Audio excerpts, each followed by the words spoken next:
উপদেষ্টা সহ প্রধান উপদেষ্টা আইন উপদেষ্টা সবাইকে বলছি, আপনারা অনতি বিলম্বে এই কালক্ষেপণ করবেন না। আমি মনে করি অন্তত 3 দিন বা 7 দিনের মধ্যে আপনারা এই বিচার দৃশ্যমান করেন, জনসম্মুখে ফাঁসির কাস্টে ঝুলান। যদি আপনারা দু একটা এই বর্বর জানোয়ারকে ফাঁসি দিতে না পারেন, তাহলে এই ধর্ষণ বেড়েই যাবে। এই ধর্ষণ কিন্তু আগে ছিল না, এই শেখ হাসিনার সময় ধর্ষণকে আইনের আওতায় মানে আইনসঙ্গতভাবে বৈধতা দিয়েছে শেখ হাসিনা সরকার।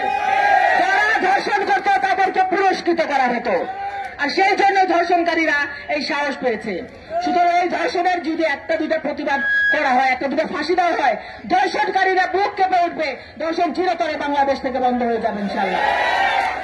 তাই আমি বলছি। আর আবার দেখেছেন যে মানিকগঞ্জের একটা শিশু বাচ্চাকে ধর্ষণ করা হয়েছে গত পরশুদিন।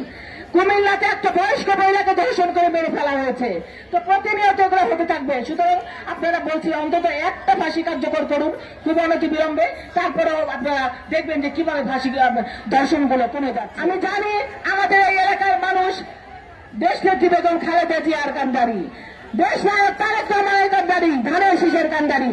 এরা কখনো অন্যায় বিরুদ্ধে প্রতিবাদ করতে জানে, এরা ন্যায়ের পক্ষে দাঁড়ায়, এরা সবসময় ন্যায়ের পক্ষে। আর মানুষ প্রত্যেকটা সচেতন নাগরিক, এবং তারা জানে যে এই 15টা বছর কি কষ্ট করেছে দেশের জনগণ। সুতরাং এখন যদি আমরা আরেকটু কষ্ট করি, ইনশাআল্লাহ আমাদের সুদিন আসবে। আপনারা আরেকটু ধৈর্য ধরুন, ইনশাআল্লাহ আপনারা আমরা সকলে মিলে একটি সুন্দর বাংলাদেশ বিনির্মাণ করবো ইনশাআল্লাহ। আসিয়ার যে বোনের শাশুড়ি, যে নারী হওয়ার কলঙ্ক, যে তার সন্তানকে একটা কুলাঙ্গার সন্তান জন্ম দিয়েছে, এবং এইরকম দিয়ে একজন নারীর জন্য আমরা নারী সমাজ কলুষিত হচ্ছি। এই নারীকে আইনের আওতায় আনা হোক। সে কেন প্রশ্রয় দিয়েছে তার সন্তানকে, কেন প্রশ্রয় দিয়েছে তার স্বামীকে, সেই জন্য তাকেও আইনের আওতায় আনা হোক। আবার মেয়েটাকে হসপিটালে নিতে দেয় না। যদি মেয়েটাকে রাতের বেলায় হসপিটালে নিত, মেয়েটা হয়তো আজকে অনেক সুস্থ থাকতো, কিন্তু মেয়েটাকে পরের দিন দুপুরবেলা হসপিটালে নিয়েছে এই শাশুড়ির জন্য। শ্বশুর আর জামা হাজবেন্ডকে পলাতো।